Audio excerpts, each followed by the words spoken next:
அனைவருக்கும் வணக்கம் மக்களே! இன்னைக்கு நம்ம என்ன பார்க்க போறோம்னா, பஞ்சகாவியம் செய்றது எப்படின்னு பார்க்க போறோம். இது வந்து இயற்கை விவசாயத்துக்கு ரொம்ப நல்லது பார்த்துக்கோங்க. அதுக்கு என்னென்ன தேவைன்னு பார்த்தீங்கன்னா, 1 கிலோ சாணி, 1 லிட்டர் தயிரு, 1 லிட்டர் பால், 1 லிட்டர் கோமியம், அப்புறம் வந்து மண்டவெல்லம் நாங்க எடுத்திருக்கோம். அப்புறம் அடிஷனலா வாழைப்பழம் எடுத்திருக்கோம். அது ஏன்னு உங்களுக்கு சொல்றேன்.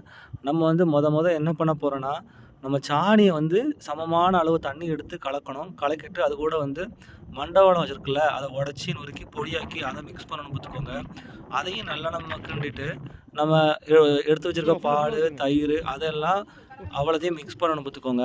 நம்ம வந்து எதுக்கு வாழைப்பழம் சேர்த்துருக்கோம்னா, இதில வந்து ரொம்ப பாக்டீரியா நல்ல பாக்டீரியா நெறைய இருக்கனால வாழைப்பழத்த சேர்த்தோன்னு வச்சுக்கோங்களேன், அந்த குட் ஸ்மெல்லு நல்லாயிருக்கும். நல்ல அந்த நுண்ணுயிர் வந்து நல்லா வளரும் பார்த்துக்கோங்க. அதனால நம்ம வந்து எல்லாமே சரிசமமா எடுத்திருக்கோம். இது வந்து நம்ம தேவைக்கு ஏத்தபடி அதிகமா இது பண்ணிக்கலாம்.